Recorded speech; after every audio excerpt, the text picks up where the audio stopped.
Hey Duck YouTube, welcome back to a new video with Rams fan YT. Today I'm very tired, so I'm sorry about that. But today we're doing the best player to have not been included in your Euro 2020 or Euro 2021 squad. Let's get straight into it with Austria. I found this one quite hard. They did bring a lot of good ones. I've gone with Maximilian Wöber. He's a centre-back who plays for RB Salzburg and has made 7 appearances for the country. But he has been left out. He's left-footed, and this makes him also be able to play left-back, even being deployed as more of a left wing-back. He has a great passing ability, especially long balls on the right-hand side, and his success rate is also very high at 73.2%. He's a good decision-maker, shown by his crossing, but also his clearances and interceptions, of which he's made 5.7 interceptions on average. His pace enables him to make recovering runs. Despite being young, he is mature and confident, and I think he is more confident enough to take on that mantle to play the Euros.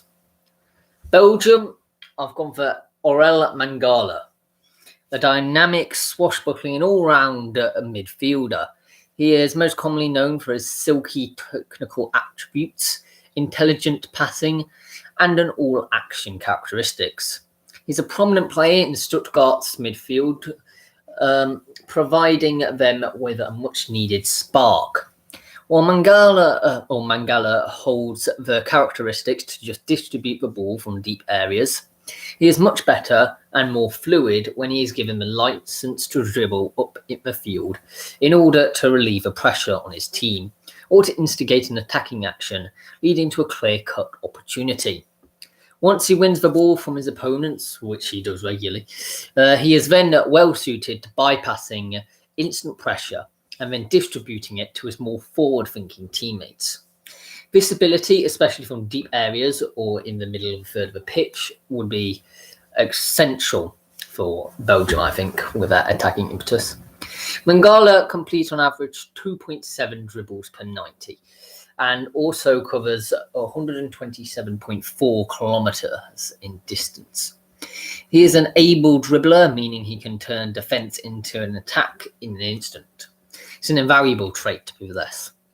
Mangala registered in one match 2 key passes, 86.7% passing accuracy, 2 key dribbles, 2 interceptions, and 1 key tackle, proving a reminder of the kind of style he provides his teammates.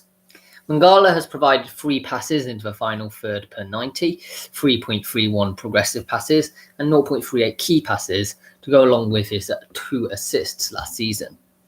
Mangala's comfort and position on the ball makes him versatile, and it's why he is more than capable of fulfilling a number of positions on the pitch. But it's at the base of midfield, as an anchor protecting the back four, or as a marauding box-to-box player, where he is at his sparkling best. While playing in this role, the midfielder is given the responsibility to break up play, halt hand attacks, and also provide the team with strong stability throughout. Mangala performs such to devastating effect, with 1.3 tackles, 1.2 interceptions, 1.1 clearances, and also adds an act of pressing his opponents in order to win the ball, registering at 3.31 successful pressures, 5.69 of them within the middle third of the pitch, on average, by the way. For Croatia, I've gone with Borna Sosa. The left-back has been responsible for 9 assists up to now, and is currently the most successful goal assister at Stuttgart. In total, he's taken 13 shots at goal with 61 passes to a shot. He is presently the 8th most in the Bundesliga for that. In 25 of the previous 26 games last season, the 1.86 metre tall defender was in the starting lineup. Of these 26 games, he won 11 with this club. Additionally, he was substituted in for 1 game. The 23-year-old presently ranks as one of the best crossers in the Bundesliga then. He has played 176 crosses into the penalty area of his season, and hence he is currently the 2nd best crosser. Borna Sosa has played 38 matches throughout the course of his career in the Bundesliga. Of these, he has won 14. For the Czech Republic, I've gone for Ondřej Kolar. He did play, to be fair, in the qualifiers against Hungary, and he has appeared twice in the Champions League and 12 Europa League appearances. This just shows he is capable at playing at the top level. He even scored in the Czech League despite being a goalkeeper. He's a decent passer as well, with 74.8% accurate passing. For Denmark, I've gone with Erasmus Christensen. The first thing that comes to mind if you watch him is aggressivity. His blistering pace, knowledge of space, positioning on the field, and his physically average, his physical advantage, combined in a very decent league, would make him good for country as well, I think. His willingness to throw himself for tackles and his drive to collect every last ball has forced his opposition teams to look past his age to find a way around him. In his 32 league games for Midtjylland, Christensen has the stats to match the characteristics. He won an average of 52% of duels per match, ran an average of 9,497 meters per match, and averaged more tackles and blocks than the league average for defenders. In fact, he had some of the best aerial duel success rates and being one of the highest frequency tacklers in the Danish Superliga.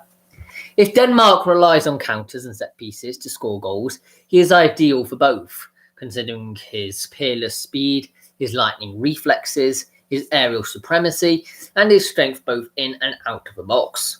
A testament to his abilities on set pieces is that not only half of his Superliga assists have come from dead ball situations, but also 45% of his shots have come from his head. His physical strength is not misused either, which is all the more intriguing considering the tendency youth players have to either be too cautious and focus on technical ability, or too reckless, making avoidable mistakes and committing far too many fouls to concentrate on improving his game. He, in comparison, has achieved only a grand total of 5 yellow cards in 46 matches, and commits fewer fouls than the average for Superliga defenders. England, I've gone for Trent Alexander-Arnold. I know he is injured, but so is Maguire and Saka. He's probably England's best right-back, if not the best right-back in the world, as a result of his proficiency at occupying attacking spaces on the pitch and creating goal-scoring opportunities for his teammates. During the early years of his career, he emerged as one of the Premier League's most creative players due to his role in assisting goals from early crosses and set-piece deliveries. He possesses an impressive passing range and has been one of Liverpool's designated set-piece specialists for dead ball situations since the 2017-18 campaign. His set-piece routine, which involves the 3 parallel steps backwards and one to the right, has been likened to that of a former rugby player, Johnny Wilkinson. Notably, he assisted the winning goal in the 2018-19 Champions League semi-final by delivering a quickly taken corner, while the opposition players had their backs turned. Cafu says he's a sensational player, a rare talent. He's technically brilliant. He has so much quality. He has a Brazilian style of play. I love watching him, and playing in such a great team will help him grow. While Lionel Messi has called him impressive and remarked that he is the future, a fullback who is impressive going forward. Under Liverpool manager Jurgen Klopp, whose tactical setup placed creative responsibility on the shoulders of the club's fullbacks, Alexander-Arnold was predominantly deployed down the right flank, where his overlapping runs, switching of play, accuracy of crossing, and work rate in tracking back saw him become an important figure in the side's transitional counter-attacking style of play. Finland, this was really, really difficult to think of one because I don't know many Finnish players. I've ended up going with Alexander Ring, and you're probably all thinking who? He plays in the MLS, and he is very good at passing, especially long balls, with 84.3% accuracy. He also plays through balls and off the ground. Plays off the ground often. He often intercepts the ball and likes to tackle, which is key for his defensive contribution. France, I've gone with Dayot Upamecano, probably one of the best centre-backs in the Bundesliga, and it baffles me that he wasn't included in the squad. RB Leipzig have a style of football of intense counter-pressing and direct counter-attacking. Upamecano's style of play has been moulded that way as well, and it reflects in his various qualities. He is an incredibly aggressive centre-back, frequently stepping out of the back line to pressure opponents and with the ball back higher up the pitch by placing himself in a position of dominance through this aggression.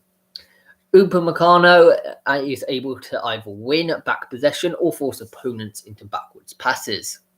It's a useful asset for a side that seeks to defend as proactively as Leipzig does, and will translate well into a variety of elite high-pressing teams in Europe, which I think France, we can all agree, probably is. Upamecano is usually able to mitigate mistakes through his remarkable pace and awareness, which enables him to recover his defensive position swiftly. Another part of Upamecano's game is his passing ability. Given the directness with which Leipzig attack, they often encourage their defenders to launch long, raking passes from the back to find their strikers and initiate attacks as rapidly as possible. With 6.2 accurate long passes per 90 in the Bundesliga this season, Upamecano excels at performing this function. He has the willingness, vision, and ability to execute long passes with impressive accuracy, playing a crucial role in the Leipzig attack. He has a great emphasis on patience in possession, and Upamecano has become a more complete ball-playing defender. He is comfortable carrying the ball himself with 1.4 dribbles per 90 at 79% accuracy. He is composed enough to find his teammates with short passes, even when put under pressure, while also being able to break the lines of the opposition press with penetrative passes along the ground in an era in which there is a greater premium on the offensive contribution of defenders. Upamecano's passing prowess makes him an invaluable asset for any side. The 21-year-old has also demonstrated an impressive level of tactical intelligence for a player of his age. Upamecano has got accustomed to regularly shifting from playing in a back three, a back five, and a back four. For Germany, I've gone with Marc-Andre ter Stegen. Even if he is the third reserve goalkeeper, he is better than Kevin Trapp, surely. Ter Stegen has been described as a tall, agile, and consistent goalkeeper with quick reflexes, good decision-making, and an excellent shot-stopping abilities between the posts. He is also strong in the air, good in one-on-one situations, and effective at communicating with his back line, courtesy of his strong personality. Due to his ability to read the game and speed when rushing off his line, he is able to anticipate opponents outside the area who have beaten the offside trap. Being highly competent with the ball at his feet, he is known for his control and accurate distribution of the ball, and often functions as a sweeper keeper due to his ability to play the ball out from the back. He often uses his legs to close down players and to make crucial saves, and was being described as a German goalkeeping style. Moreover, he possesses good fundamental goalkeeping technique and a strong positional sense. His style of play is very similar to that of his German compatriot Manuel Neuer, and he was regarded as a highly promising player in his youth. He has since established himself as one of the best goalkeepers in world football, in my opinion. Hungary, I've gone with Dominik Szoboszlai.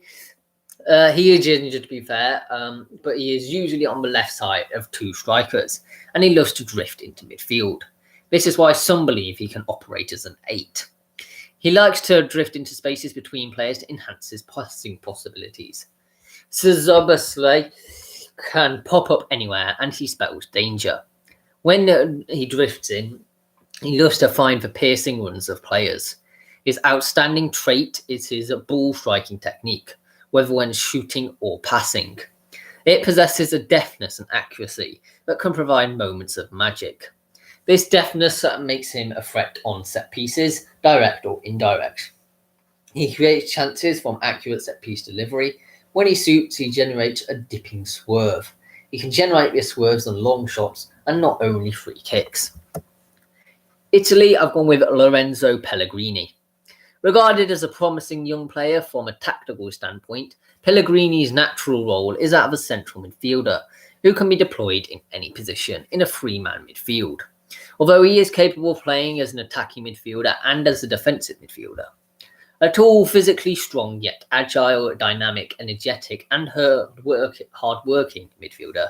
His main characteristics are his stamina, ball control, movement, flair, and ability to make attacking runs into the penalty area from behind, as well as an eye for goal, and his striking ability from distance with either foot, despite being naturally right-footed.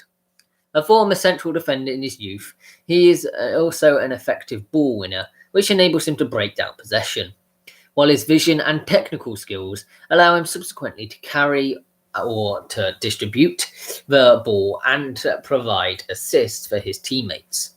His wide range of skills thus enable him to contribute at both ends of the pitch and make him effective in linking both defensive and offensive aspects of the game in a box-to-box role. Netherlands, I've gone with Virgil van Dijk. I know he also is injured, but surely the experience of a dressing room is enough.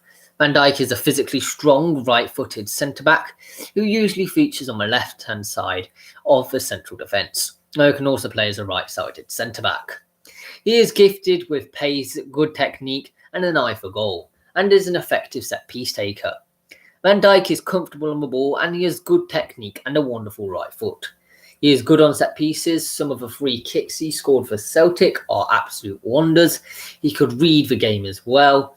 He had an aura about him, a confidence, because he knows that he is good. When Celtic signed Van Dijk, it was said that he has everything you would want if you could create a profile of the ideal central defender.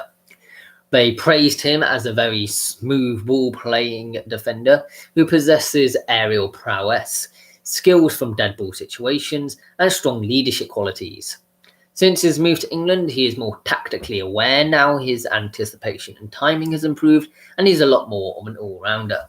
In 2018, he was described as powerful in the air, measured with the ball at his feet, quick, and with superb positional sense. Van Dijk has it all. And Dario Pergolesi also described Van Dijk as a good marker in 2019. Lionel Messi on Van Dijk said, "He is a defender who knows how to judge his timing and wait for the right moment to challenge or jockey. He is very fast and big, but he has a lot of agility for his height. He is fast because of his great stride, and he is impressive both in defence and in attack because he scores lots of goals. He is, I believe, the best in the world, and I think by a long way as a defensive centre-half." For North Macedonia, I've gone with Ilija Nestorovski. He's the captain of Udinese, but he did unfortunately receive an ACL injury. He holds onto the ball, providing opportunity to counter-attack. His defensive contributions are liking to tackle and commit fouls. Poland, I've gone with Arkadiusz Milik. He does have a knee injury though, but just for experience, seeming he has 59 international appearances. He is usually deployed as an out-and-out striker. Milik is a versatile and well-rounded left-footed forward, who is also capable of playing off another forward as a second striker or as a winger, due to his ability to both score and create goals. He possesses pace and good movement off the ball, as well as a powerful and accurate shot, which makes him an excellent finisher and goalscorer. He is also physically strong, agile, and a good header of the ball, which allows him to excel in the air. His playing style is similar to that of his compatriot Robert Lewandowski. Regarded as a promising young striker in his youth in 2012, he was named as one of the 101 most promising young players in the world, born after 1991. Portugal, I've gone with João Cancelo. He may have had COVID when the squads were being named, but that is irrelevant, as Portugal should be in the round of 16 as a bare minimum, so he could come in later. Regarded as a promising player in the media, Cancelo is mainly known for his speed, energy, and offensive capabilities, as well as his technique, dribbling skills, creativity, and crossing ability. He is capable of playing as a fullback or a winger on either flank, although he usually plays on the right. During his time at Juventus, he was considered one of the best fullbacks in the world, in Europe. Russia, I've gone with Alexander Maximenko. I mean, at least have him as a backup keeper, and he was in the provisional list. He has good concentration levels and can save shots at close range with amazing reflexes. This includes penalties, so it would be helpful if they were ever to reach the round of 16 and manage a penalty shootout. Scotland have gone with Oliver McBurney, or Ollie McBurney for short. Just for aerial duels, he wins as a centre forward. He does his bit in defence, but even better is winning the aerial duel from corner, and so most of his goals come from headers. He also holds the ball up well, which the Scottish team probably currently lacks. He also likes to flick balls on, so either Dykes or Adams could have got on the end of them. He does also like a tackle. Slovakia have gone with Philip Kiss. Very hard for me to choose, but the former Cardiff player likes to tackle. He also wins lots of aerial duels and interceptions. He also likes to play through balls and passes. He blocks the ball and does foul a lot. He often gets fouled as well, showing how good he is in possession. Spain, I've gone with Ansu Fati. Yeah, I'm not going with Sergio Ramos. A right-footed forward, Ansu Fati plays mostly as a left winger for Barcelona. His mix of attributes makes him a very adaptable player, being capable of performing in any attacking position with different tactics and formations. Standing at 178 centimetres or 5'10", Fati is a diminutive striker, but he's not a towering presence either. He's quick, has a great change of pace, and is difficult to stop once he starts running.